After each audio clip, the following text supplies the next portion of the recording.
Pathmarking, c'est une œuvre qui dessine le mur, c'est une peinture mur. C'est un espace qui entre dans le mur. Ce n'est pas comme les autres où ça sort du mur, ça entre dans le mur. Et ça m'intéresse aussi. Je suis un sculpteur qui peint, qui bricole. Et tous les trois ensemble, ça dépend de l'œuvre. Mais je ne suis pas du tout un peintre, je suis un sculpteur qui peint. Je trouve que l'idée de bricoleur, ça entre dedans. Mais c'est l'idée de l'espace qui me concerne le plus. Et même quand c'est plat, il y a de l'espace. Et c'est ça que l'intérêt principal, c'est l'espace et comment le décrire. Et c'est ça que je fais.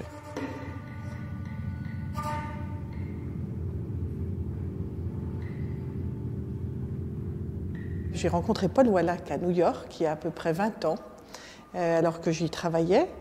Et j'ai vu pour la première fois une de ces expositions-là dans une galerie dans laquelle j'étais, jeune étudiante.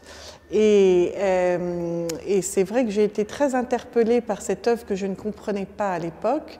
Et je me souviens très concrètement du rapport physique qui se trouvait entre une œuvre qui était à cette époque, je veux dire, composée de morceaux de bois autour d'une cheminée, et moi qui étais assise sur une chaise à côté et qui travaillait, et je veux dire, c'est vrai que c'est une impression qui m'est restée. Et puis j'ai rencontré Paul, je veux dire, l'artiste à ce moment-là, et j'ai suivi, je veux dire, ensuite, au travers des années, son travail dans l'espace qui m'a interrogée. Et c'est vrai qu'au moment d'ouvrir cet espace, j'ai estimé que j'avais envie de le montrer. Il était installé à Paris depuis 1994. Personne ne le montrait, il n'était pas défendu ici. Et j'ai eu envie de le représenter et de montrer son travail.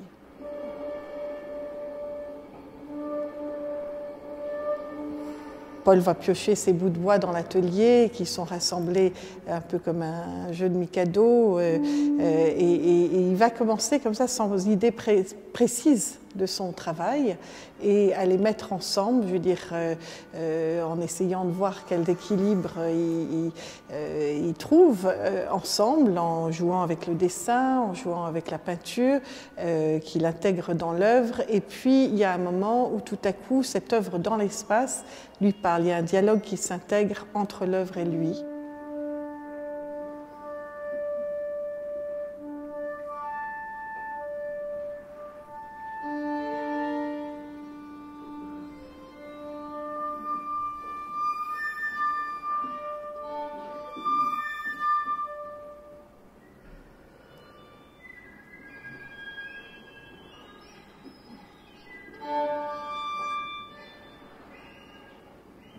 Absence disparue, c'est une pièce que j'avais dans l'atelier depuis longtemps. Et c'est aussi, chaque fois que je l'accroche ailleurs, c'est une découverte. Et évidemment, j'ai envie de voir ce que ça fait dans un autre espace. Et normalement, je le vois quand je centre la pièce, c'est-à-dire je vise la pièce directement. Ici, dans l'expo, on entre de côté. Et c'était vraiment une nouvelle découverte pour moi.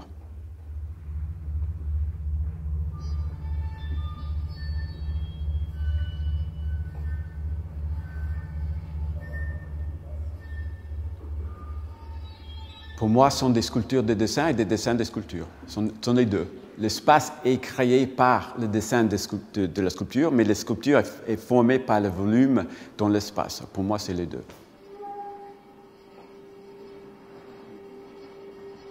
Beginning to End, pour moi, c'est une œuvre que j'ai découverte par hasard. Il y a une ficelle qui sort du mur, qui est attachée. Au début, je voulais l'attacher au mur. J'ai coupé plus long, j'ai accroché avec un scotch au sol, j'ai tourné autour, j'ai vu le mur tomber. Et pour moi, j'avais des chairs aux poules parce que ça a complètement déformé l'espace et avec une ligne.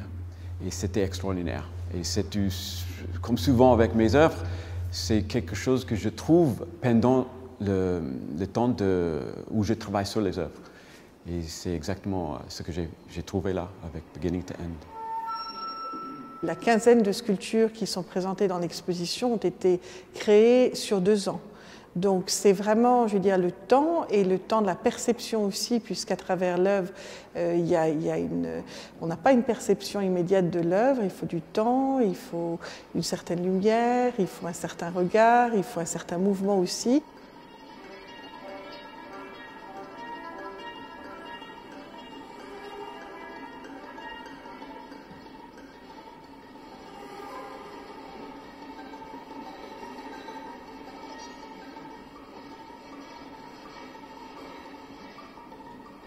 Ce qui m'intéresse dans son travail, c'est la mobilité qui est intégrée dans son œuvre par rapport à nous. L'œuvre ne bouge pas, mais nous fait bouger.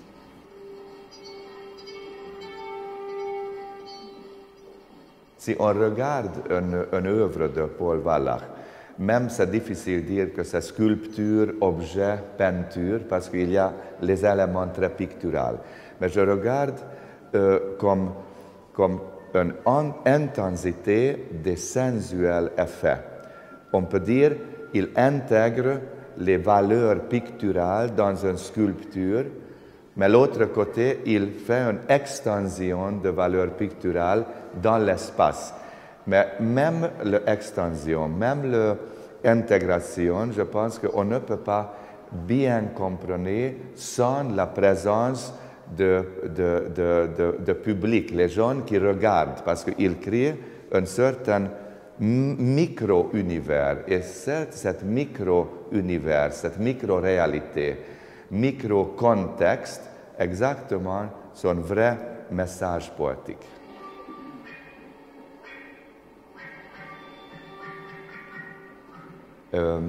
Paul Wallach, comme un par excellence artiste contemporain, je ne vois pas son activité dans le contexte de la tradition de grande abstraction de la première génération. Je dis Kazimir Malevich puis Mondrian, qui eut une vision universelle qui voulait transformer même la société, la réalité humaine, selon une idée, une grande idéologie. Aujourd'hui, l'artiste focus sur les petites nuances. On peut dire les fragments, mais pas le fragment d'une grande abstraction, parce que ça serait un peu nostalgique. Au contraire, il regarde positivement. Il crée un univers avec les petits éléments fragiles et peut-être même un peu provisoires. Je veux inviter, j'ai déjà invité Paul Wallach pour une exposition personnelle pour l'année prochaine, pour 2014. Il prépare cette exposition. Et cette exposition, c'est dans une série des expos que j'ai dédié quelques artistes qui représentent, dans mon vision, d'un côté un certain développement historique vers une nouvelle sensibilité anthropologique, sur un nouvel regard de l'art, sur la base de l'expérience humaine, sans rigide structuration. C'est très important. Nous ne voulons pas créer, les artistes ne veulent créer de nouveaux et de nouveaux des systèmes rigides qui, en principe, dans le praxis, ils jettent immédiatement, parce que les grands artistes ne sont pas prisonniers de leur système.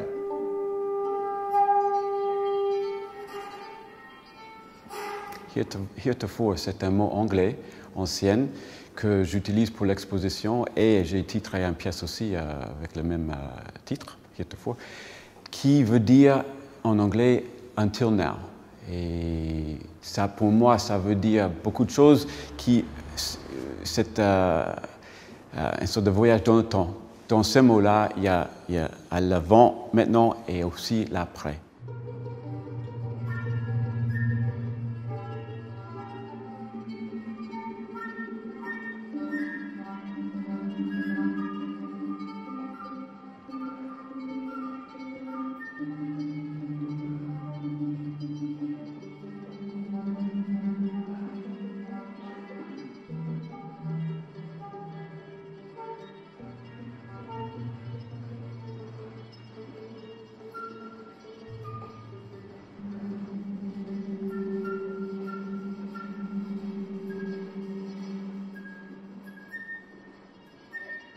Donc à partir de maintenant, voilà, l'artiste a fait son travail, nous commençons le nôtre et je dirais qu'on va d'une part accompagner chaque personne dans la découverte du travail de Paul Wallack et également accompagner cette merveilleuse exposition dont Laurent Egui a parlé tout à l'heure, qui est directeur du musée de Saint-Étienne, qui est une magnifique exposition qui aura lieu sans doute en juin 2014 et où ça va être un nouveau défi pour Paul qui est face à un espace beaucoup plus vaste que celui de la galerie.